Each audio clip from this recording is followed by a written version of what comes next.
planet is in crisis. Temperatures are rising, sea levels are increasing, and social inequalities are growing. The weight of the world is on our shoulders. Our leaders seem incapable of articulating a compelling vision of the future that makes sense.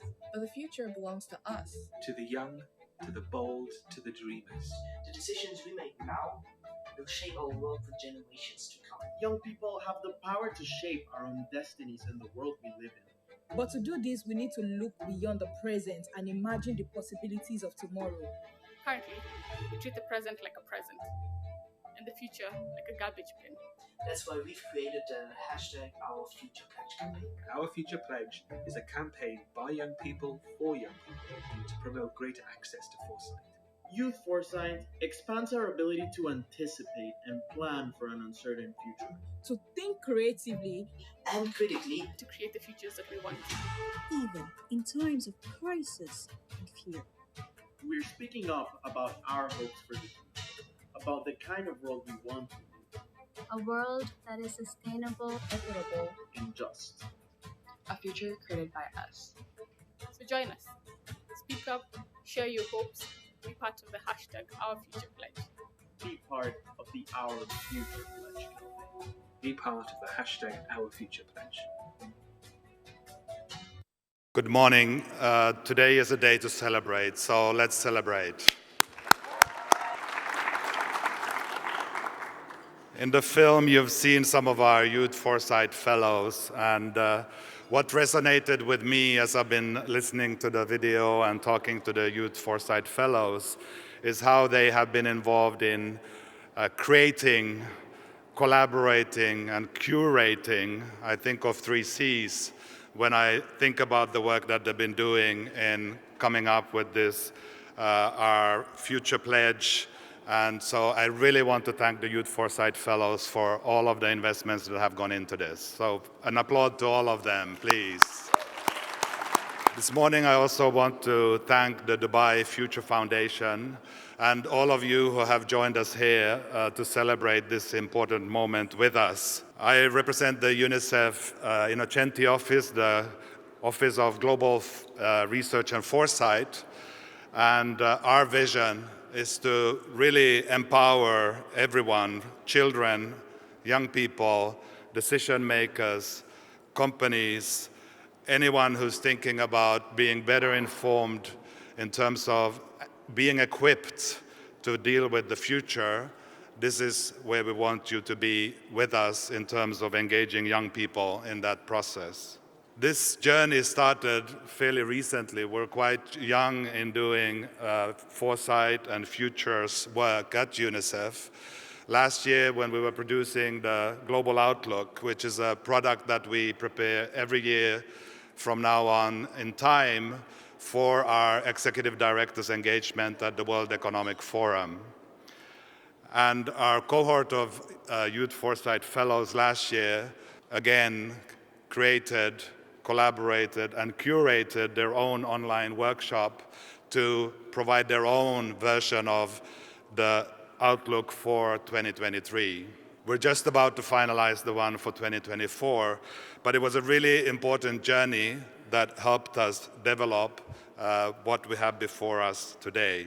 As the young people were engaging in that process of developing our considerations for the year to come in 2023 or at the end of 2022, there were a number of things they considered, and I wanted to highlight these because they were really insightful for us. First one was about how companies are exploitative and also vis-a-vis governments have tremendous power to drive how the world looks today. There were concerns around the depletion of resources, natural resources on the globe. There were huge concerns around failing education, learning poverty, and also digital poverty, inequalities around how people have access to digital resources. Concerns about the weaponization of artificial intelligence, as well as extremist groups at local level, at global level. And last but not least, the global mental health crisis, especially following the pandemic. There were 4 things that we learned from the report that the young people brought forward. First of all, no surprise that they're acutely aware and concerned about the climate crisis, and that action already should have been taken, and that it's really something that is of highest concern that we need to move forward. And again, we've listened to young people, and our Leading Minds conference in May will be looking at the issue of unleashing the agency of young people in driving climate action. Second issue was about an inclusive and equitable, sustainable future. This is a really big ticket item in the sense that the way that the global financial market and economy is organized today might not be all that supportive of a sustainable and equitable future. And so how we can really make a dent on driving that agenda is something that we're all faced with. The third one was the negative impacts of technological advancements. I don't need to mention examples, but it is really around the ethical issues that we consider those both as individuals, but foremost as governments and as private sector as we develop and roll out new technologies. Here again, we've listened to young people, and UNICEF Innocenti will be really investing in how generative AI is going to be both a resource and an opportunity in the education systems, but also how the ethical issues and how children need to be equipped to understand both the risks and the opportunities with generative AI. And we plan to launch a driver's license for children to be able to engage with generative AI in an informed manner. Fourthly and lastly, and most importantly, what we learned from their report is that young people are agents of change and they're our partners. And so I really encourage you, as you are with us today, in launching this Youth Foresight Playbook, you as governments, intergovernmental organizations, private sector companies, that you make use of this resource in order to inform the way that you're looking at the future. Clearly, for us, the why of why we're doing this is that we want to engage young people in a meaningful way. As we're a Global Office of Research and Foresight, we have taken the time to look at what is the evidence around what meaningful youth engagement looks like. And this is why from last year we've come up with this initiative of Youth Foresight Fellows, and we now have the second cohort on board. It's truly important to us that we want to have this perspective in everything that we do, not just our office, but UNICEF as an organization, and we want to lend this tool and this capability to do this type of exercise to other actors as well. And the how is the Youth Foresight Playbook. So we really invite you to have a look at it, to make use of it, and to really implement what you find there to create, collaborate, and curate a future together with young people. As I said, as UNICEF, we're a fairly new organization working with this, so I want to really thank all of the actors in the room that have been helping us throughout this journey, but in particular, the UN Global Pulse. Thank you for really your collaboration and your advice throughout this journey. I want to thank the Foreign Ministry of Finland, have provided resources, technical support, also themselves looking strongly at how to inform their foresight work with the help of young people, as well as Teach the Future and the School of International Futures. Really appreciate the collaboration and the support you've been providing to us. And all you futurists, thanks for being here and looking forward to working with you all. Thank you so much. Hello, everyone. Thank you for being here. We are just a few minutes away from a very interactive and hopefully fun and meaningful session. But before that, we wanted to create this little space to give you a little glimpse into what was the thought process behind this playbook, why was it important for us, and why do we love it? So I am really, really happy to be with my fellows. We say that all the time. And I've prepared a few questions for you all, so just feel free to jump in whenever. My first question is, and I'm sure many of you here can relate to it, why do you love foresight, or why do you think foresight is valuable? Anyone want to take this? So the UNICEF report we worked on during our fellowship was called Children in the Poly Crisis. And I think that's exactly what we're currently living in. We're living in a poly crisis. But our political system doesn't really find a way of how to cope with this poly crisis. So in lieu of that, a narrative emerged, like a crisis equals an opportunity. And I think that's certainly true.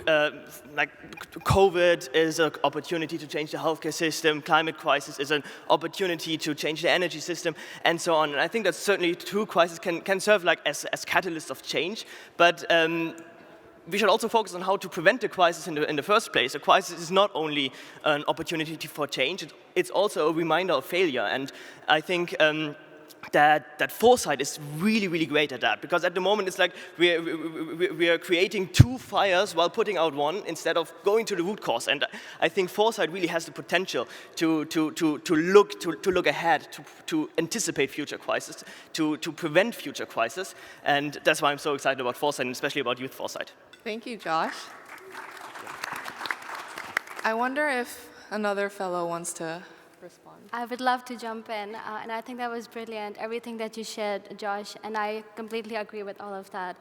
And I also believe that there's always so much that we can say about foresight, and it's actually very difficult for me to share my thoughts in like less than a minute, but as someone who's still learning and embracing foresight in her practice, I do see it as something that requires leveraging a future-oriented lens for a change that's truly meaningful in all sense of the word, but also using innovative and participatory tools, but not from a universal lens, because I also think that contextualization of those tools and approaches is very essential when you're practicing foresight. I find two things in a practical sense very significant in the use of foresight. First, the fact that the cross-sectoral utility of this paradigm is something that I really appreciate about foresight. It's the wide applicability of foresight. It's something about the fact that it's never ever specific to a field or a sector or a theme.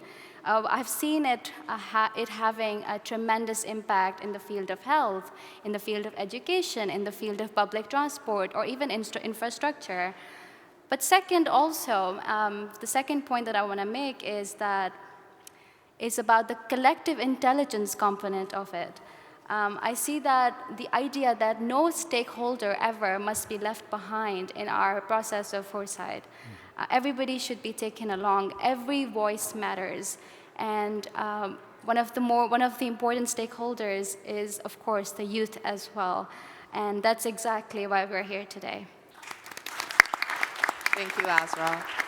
And as you can see up here, you'll notice one person was missing. Diona was unable to join us today, but she is the youngest member of our fellows. But I think she's been doing foresight for a long time, so I'm sure she can really resonate with the 2 points that you guys shared, so thank you. You'll notice that our playbook and our program in general has 2 core elements. So foresight, we've touched upon that briefly. I wish we had hours to talk about this. I'm sure we could fill it up. But the second element is meaningful youth engagement, and we're really experimenting not if foresight can enhance and advance meaningful youth engagement, because we have the proof and we believe that it is possible, but now it's a matter of seeing how much. So before we go into the hopeful and all the simmering potential of meaningful youth engagement and foresight, I wanted to touch upon what are some challenges that you fellows have experienced or see in really bringing young people to the table and engaging them in a sustainable and meaningful way. So as a young foresight practitioner coming from Egypt, I have worked with UNDP Accelerator Labs in Egypt and also with UNICEF, so I have experienced it dealing with different stakeholders on the national and the global level as well. And one of the challenges that we faced in both cases was the sustainability of the work that we are doing and to have this meaningful youth engagement sustained, as most of the engagements are planned to be done on a short term. And people find this experiment mind-blowing and eye-opening, and they wish that we can extend this mindset, and it's crucial to extend it. Why? Because we want to have people to adapt the mindset of the futurists, not just to be able to use tools, because foresight is not about tools. You will face different stakeholders in each case study that you are going through, and you will have different contexts to work through. And also, youth are considered as drivers of change throughout history, and they can be seen disruptors of the present. So we need to provide more safe spaces for youth and to include them more in terms of the policy making, and to have this intergenerational communication happening and expanded. Something that is happening in this forum. I'm so proud to see Dubai Future Forum including us as UNICEF and including us as youth too. And we need this to happen more and to extend the activities that we are doing. And the last thing that I can relate to is the jargons. We see a lot of jargons in the academic researchers in foresight field, and this hinders accessibility of youth and of many stakeholders as well. Something that we tackled in our playbook that you are going to see now. And also a second layer of challenge that we face in the countries that are not native English speakers is the language itself that is used in foresight field. So you are having layers of challenges that we want to tackle, and sometimes people feel like they are lone voices, they are not supported, so it's important also to talk about networking of those lone voices. And talking about accessibility, I want you to listen to Iman coming from Africa. Iman, please come in. Thank you, Nurhan. Yes, I completely agree. When it comes to accessibility of foresight, there's a very limited group of people who can easily access foresight. And by making it such a niche subject that not everyone can access, you're locking out a lot of global South perspectives, a lot of African perspectives. And so when you think about foresight as an African, foresight usually is hand in hand with privilege. Those who can access foresight are usually privileged, and so therefore when young people are engaged, you bring in the voices of those who have foresight experience, and with them comes the global north and privileged perspectives, and they color the future with that very privileged perspective that's not representative of Africa and the global south. So as Youth Foresight Fellows, what we did to make sure we don't fall into that same pitfall, we ensured that when we were engaging young people within our participatory workshop processes, that their level of experience in foresight was not so high that it locked out a lot of young futurists from the global south. We had, I think, 85 different young people from all over the world, over 20 countries, a lot of them from the global south. And so we got a more representative version of the future that is not purely from the global north. So within the Foresight Playbook, you'll see that the issues that are discussed are not very global north geared.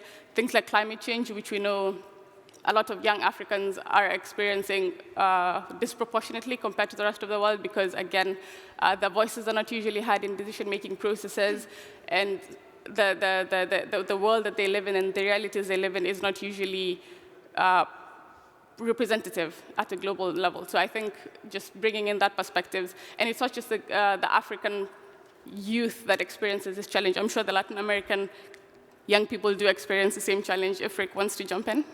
Yeah, for sure. And so I'm a climate activist and a youth leader. And I also want to speak about those broader issues that we face as youth. And one that I think that everyone is probably aware of is tokenism, and how many times young people are just brought for the picture or are not perhaps meaningfully engaged.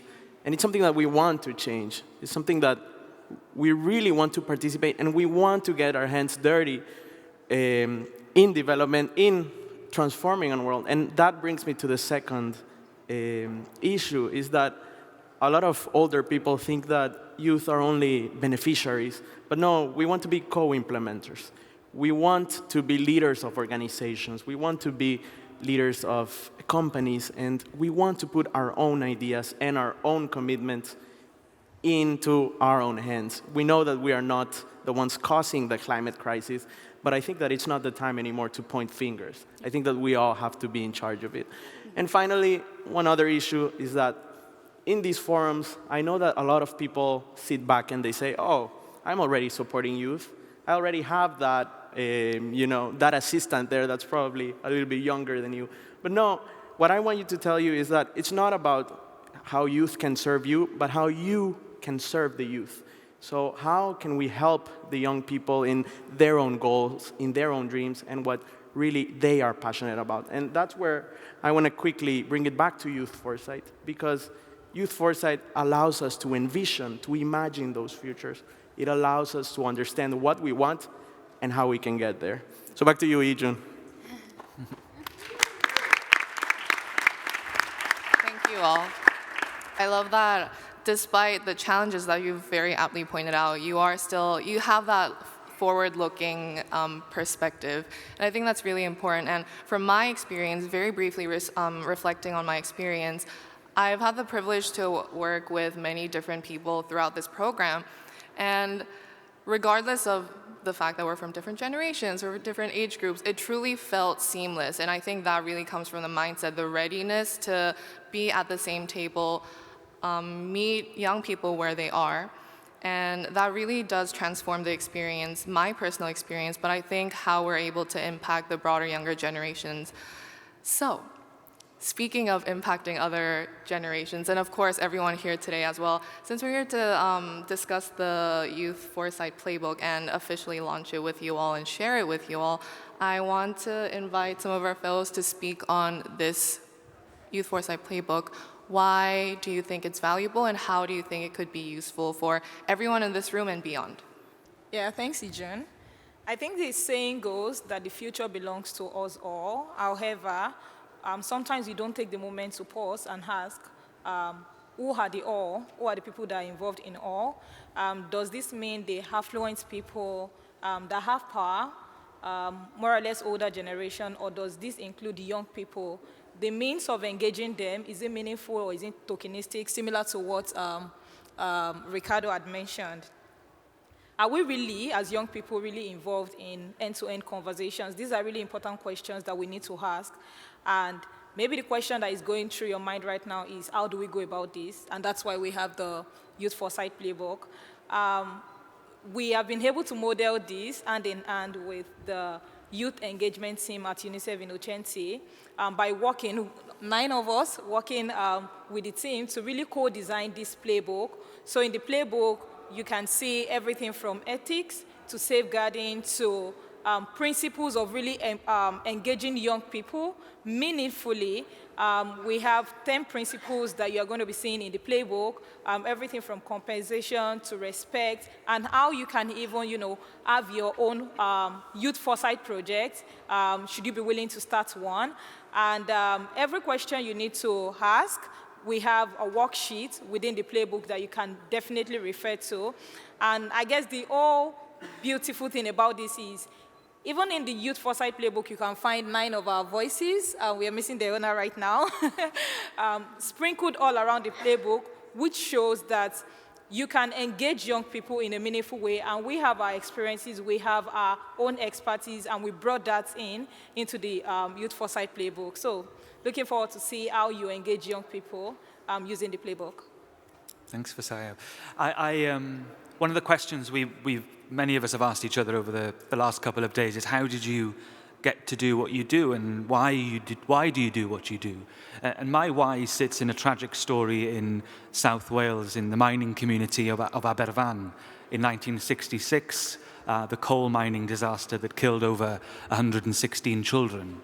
And that tragic reminder on an annual basis for me and for those who live in Wales about, if only we had applied foresight, if only we'd have thought a long-term and taken a preventative approach, these children will have had their dreams and would have gone on to do great things. And therefore, this playbook to me is quite personal. It's quite evocative in the sense that I hope that those that use the playbook go on to solve some of our biggest challenges and prevent some of our greatest disasters across the world in an attempt that only if we can save, quite literally save children's lives because of this playbook, about thinking differently, about challenging ourselves to be braver and bolder in the decisions that we take. Many of you will know in the room that next year we mark and celebrate 100 years since the United Nations Convention of the Rights of the Child. An opportunity that reminds us that it's not a nice to have to include children and young people in decision making. It is not something that you do because you feel good about yourself. It is a right. It is necessary that every child, and I take my inspiration for this response from Adam, who also, Adam at the back of the room, one of the key drivers of our work, who reminds us that every child has a right to have a say in their future and to play an active role in that. So I hope that this playbook talks directly to how you can to do that. When you are next asked about the why you do what you do, you will think, I hope, of the playbook and how you can therefore translate your why into action. And we hope that you will use it and tell us how you've used it and help us improve it and help us spread the word. But our thanks and my thanks to my fellow fellows as well. Thanks, Ijin.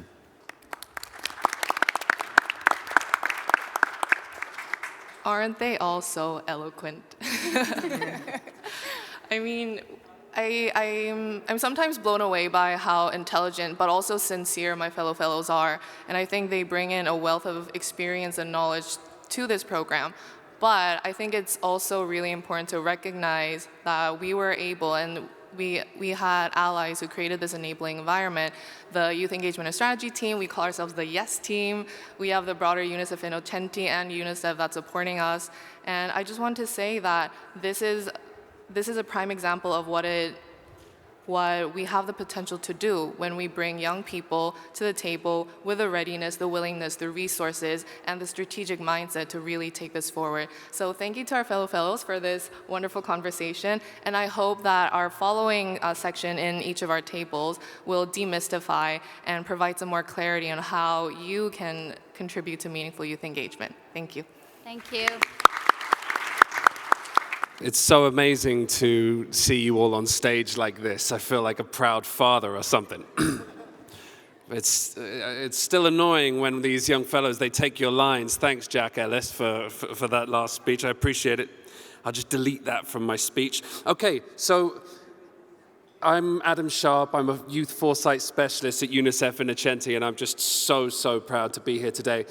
We did not want this whole session to be us talking at you. It's about to be a very participatory session. So let me shorten my speech as much as I can so we can start working on your projects and actually using this playbook to have an intergenerational exchange on how do we find opportunities to meaningfully engage young people in them.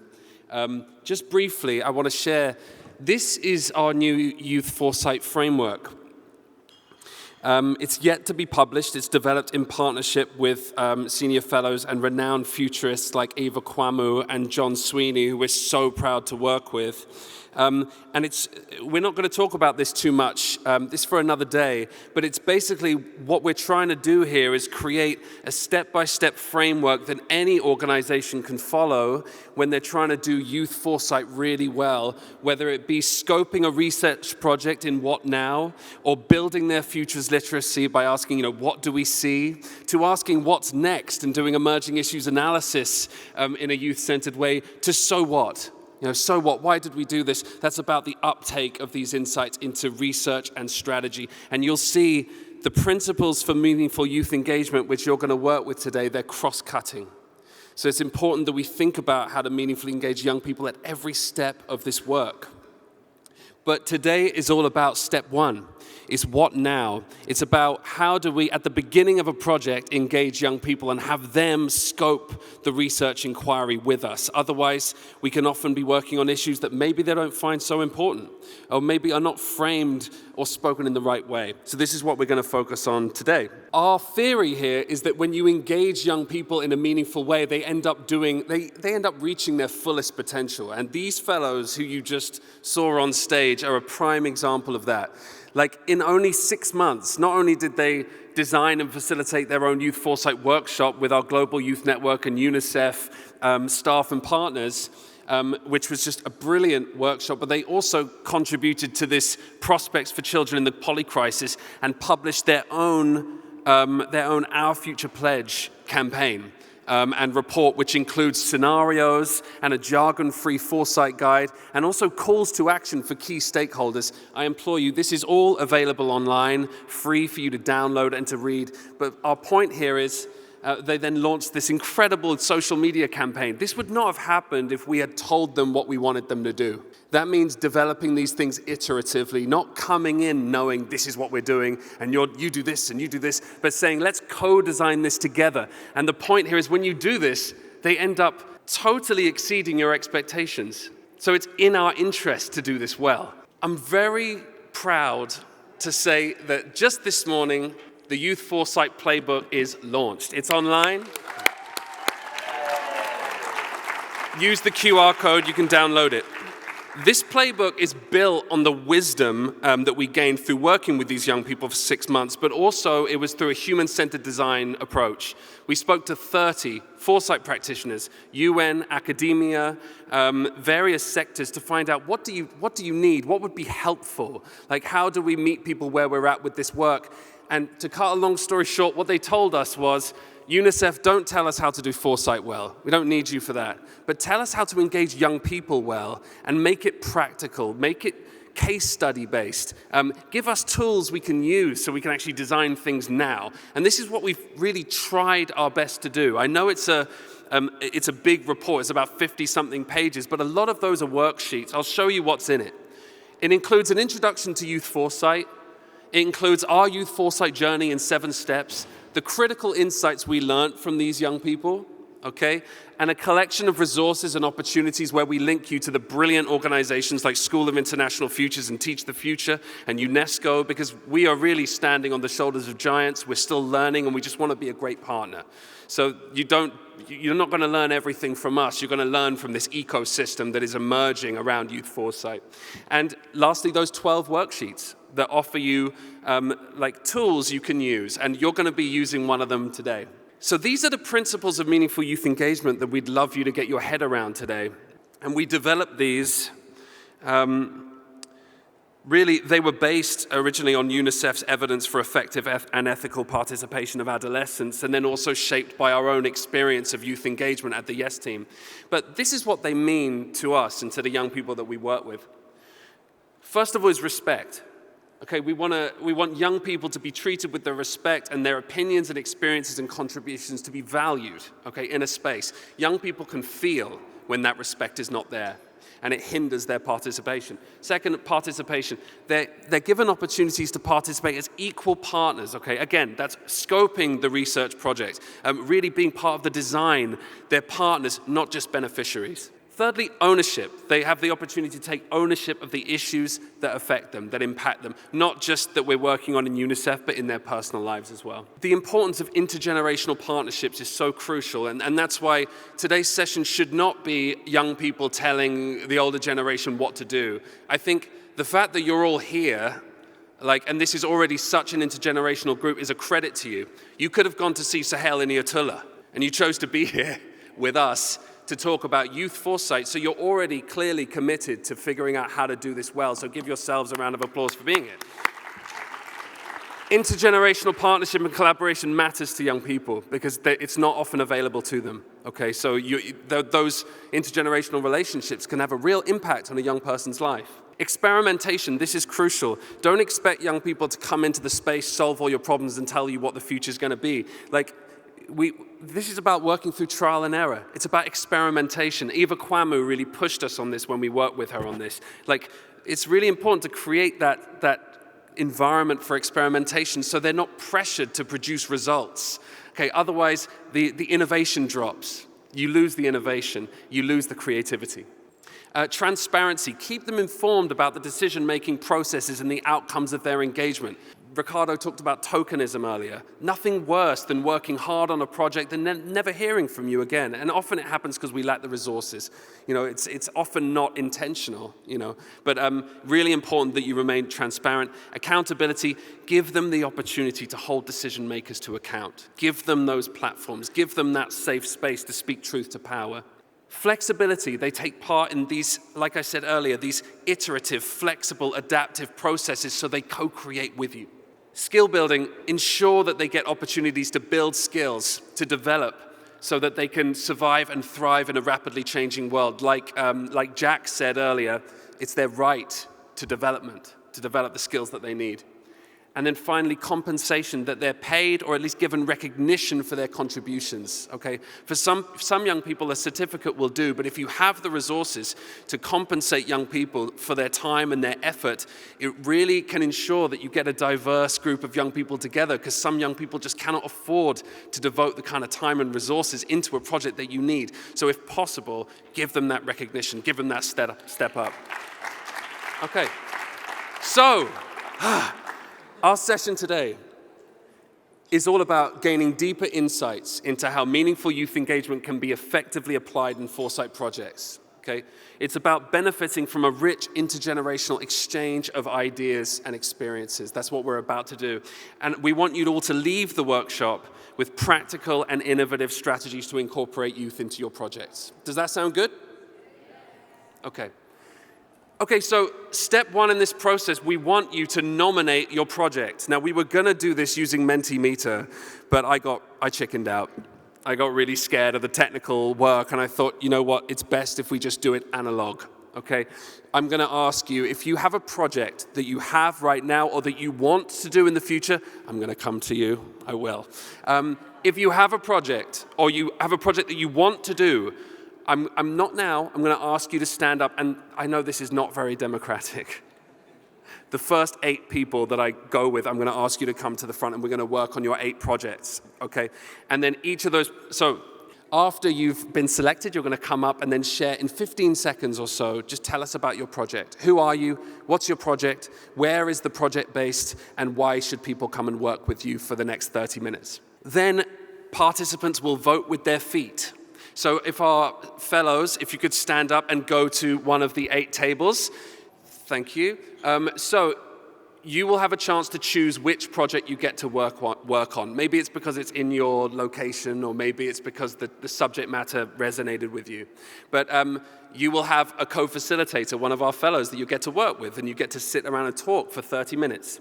You're going to collaborate, explore in dialogue, using the worksheet, all the ways your project could embody the principles of meaningful youth engagement. And then lastly, we just want to hear in presentation, what's one tangible action you could take with your project based on your conversation that you're coming away from here with, okay? We're going to begin this very undemocratic process. If you have a project, or you would like to start a project and you would like us to sit around and work with you on it, please stand up. Thank you so much. So just share your name, share where you're from, and just very briefly, what's your project that you'd like to work on? Please, go ahead. Hello, my name is Vrishangsa Anand. I'm 12 years old. So the project that I am working on right now and I'd like to work on in the future is donating books and advocating for collecting different books and shipping them directly to India or other countries in the future, so that we can help underprivileged children and give them the privilege of education. Hello, my name is Kenneth Nsa, also known as Mala.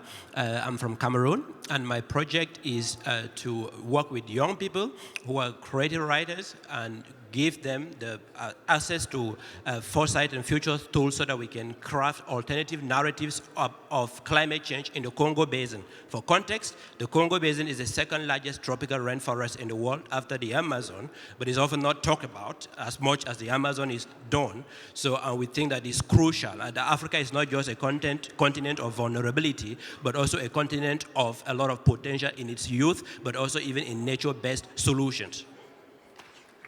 And so you will be at table 2 with Ijun Kim from Korea. Fantastic. Please.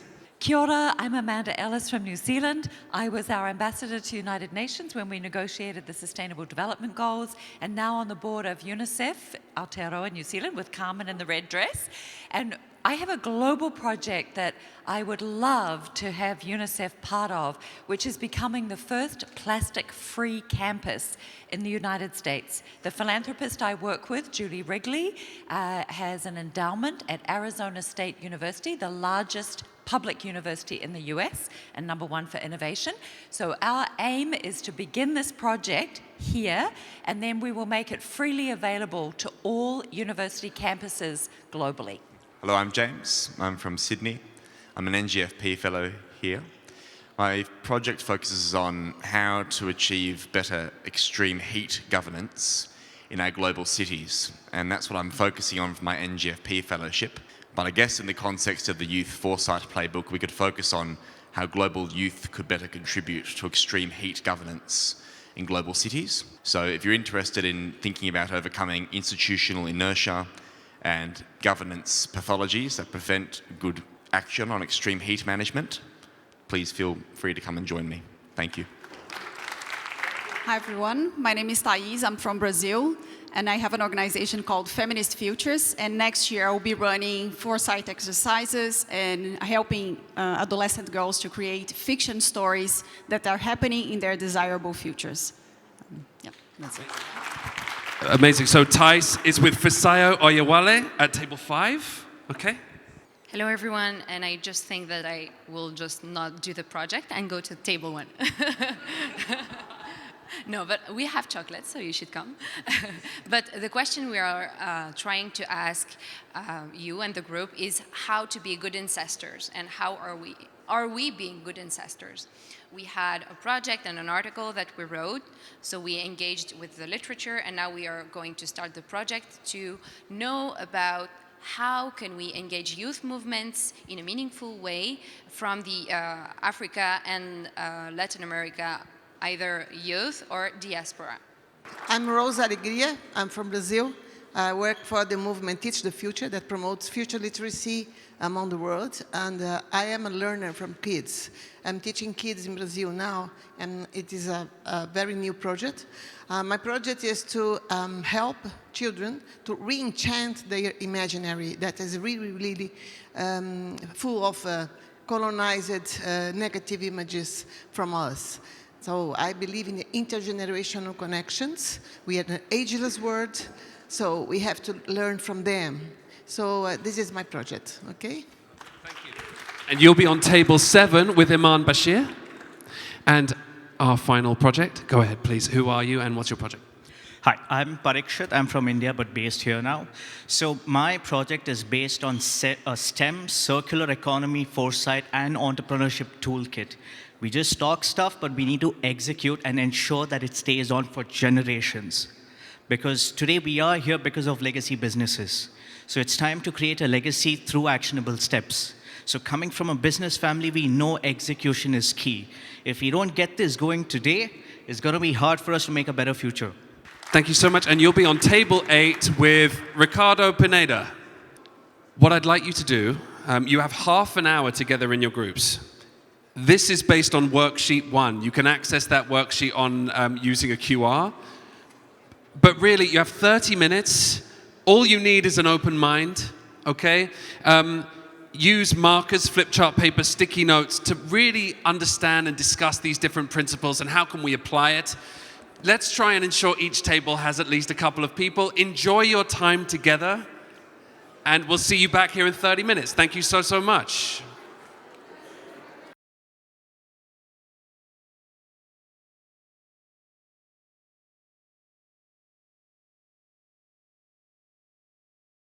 Okay, everyone, that's enough. Please wrap up your conversations and give yourselves a round of applause, please.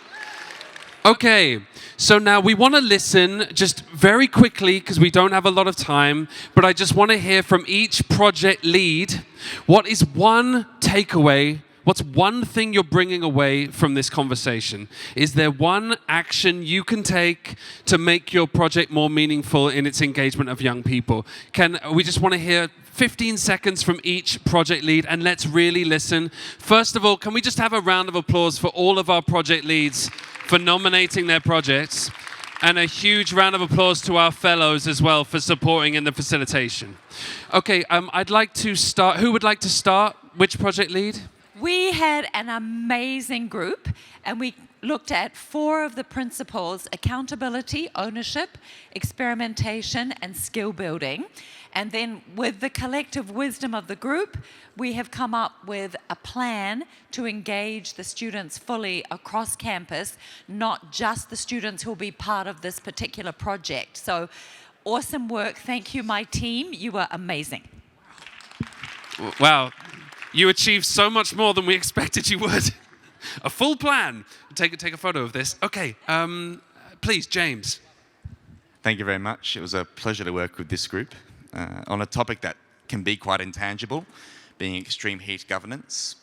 So luckily, I think we found quite a tangible outcome we can pursue, which I think is avenues for collaboration through legislation and through regulation, in that planning, legislation and regulation actually mandates and has embedded principles that mandate through legally enforceable means the need to engage with youth, which actually holds government to account through independent judiciary, which is actually one of the principles we're working with here. Brilliant, thank you, amazing. Thijs? Yeah, I want to thank my group for this amazing exercise. I think the main takeaway for me is something related to someone said in the panel, and this group brought it so alive, that young people are co-creators of this project, right? So it's about taking ownership of the project, and it's about shaping the project, not being benefited by an idea that I had, and maybe it's a good idea, but it's not enough. So when we bring this experimentation, then this also reinforces the ownership and the longevity of this project, much beyond myself or my project specifically. So yeah, thank you so much. It was a privilege. Amazing, thank you. Thank you so much. Dalia, Felipe? I would say 3 main points that really was really new for us. The first one on the idea that in African we already have institutional settings that allow for intergenerational spaces, and sometimes as foresight practitioners we tend to want to create, the space from scratch. I'm thinking out sports clubs or, of course, religious institutions, political parties, militantism. So that's something that also for me was quite revealing from what we discussed. And then also we had a pretty interesting discussion on why are we disconnecting in terms of generations. Quite quickly, I think that the way decision makers are fearing this polycrisis context, and they are running back to implement a political priority based on multiple crises, doesn't allow them to have time to engage with young people and to do what really matters. So that's something that we need also to tackle. So that was a great session. Thanks to my collaborators, co-creators. The purpose of the project is to, I'm not presenting the project, just the insights. Okay, so we have talking about the power of the transgenerational lens about reality. So taking into consideration collaborative and experimentation, we have the power together to create a reimagination world for the kids, taking from them their powerful imagination, and looking at the possibility of having them get back to the reading pleasure in a readable way, okay? So this is something that is powerful. They need to have their capacity of making questions that they have more than us. And from these questions and from their love from the past, because they like more past than future, this is our experience in Brazil. From the past, they have the condition to project imaginative, better future. So this is, yeah, okay, thank you. Thank you so much. These conversations don't need to end here. We should be connecting and continuing. Next group, again, I'm going to say 10 seconds. Just give us the key takeaway. What's one thing you can do after this session? Okay, so one thing what we can do after this session is to gather youth and ask them what they want to learn and help their ideas to execution level. Yes, co-designing the learning agenda. Fantastic. 10 seconds. Oh, please, young man. Yeah, so through this, we had different key takeaways. So firstly, we talked about how many people have diverse perspectives and how these diverse perspectives can help scale up a project. Then we talked about how at the same time, even if we include diverse perspectives, we always have to stay aligned to our values and our beliefs so that our company still is personalized. Then we talked a lot about how communication is a very important factor in scaling up an organization. And finally, how through creating an organization and having a vision, we can inspire others to do the same. Yeah. Thank you. Wonderful. And finally, our last presentation. Go ahead. Thank you so much to my group members. We discussed lots of things, but I will try to focus just on one, which is one of the aspects of accountability. And great ideas came up as to, for example, think about the post-publication or post-production, because the main outcome or output of my project is going to be a publication, a book. And so we are thinking about planning the post-publication phase, especially in order to be able maybe to know who is being impacted or who are the policy makers that it is potentially influencing in ways that young people can also be able to take those people into account or to take them or to ask them for accountability as to how maybe insight from the collective work might have been applied to improve the future of or the futures of the Congo Basin. Thank you so much. Okay, big round of applause for everyone. I really hope you download the playbook, you use it, and we start having these conversations all the time when we're designing projects at the beginning of the process. Thank you so much for your time. I'd like to hand over to our Chief of Youth, Shai Nades, please. Thanks, Adam. So we're almost done. Just wanted to send again a thank you to everyone for coming here, participating. For us, the launch of this playbook is the start of something that we hope will be much bigger than UNICEF, much bigger than this community. Because as you've heard today, children and young people want to be part of those conversations and those decisions to shape their future. But they're currently not finding the access. They're not currently invited to those spaces. So that's why we call on you, on all the Futures community, Foresight practitioners, as you work with governments, as you work with private sector, as you work with civil society, with academia, please bring this mandate with you of child and youth inclusion. It's for you to own this, really. So we hope the toolkit helps you. And as Adam said at the start, really we acknowledge the brilliant work that so many colleagues and organizations have been doing. And we applaud those who've been really elevating child and youth inclusion in Foresight and Future. So, a huge thank you to them, and we're happy to be doing our part. So thank you so much for being today at the launch of the playbook. Thank you, everyone.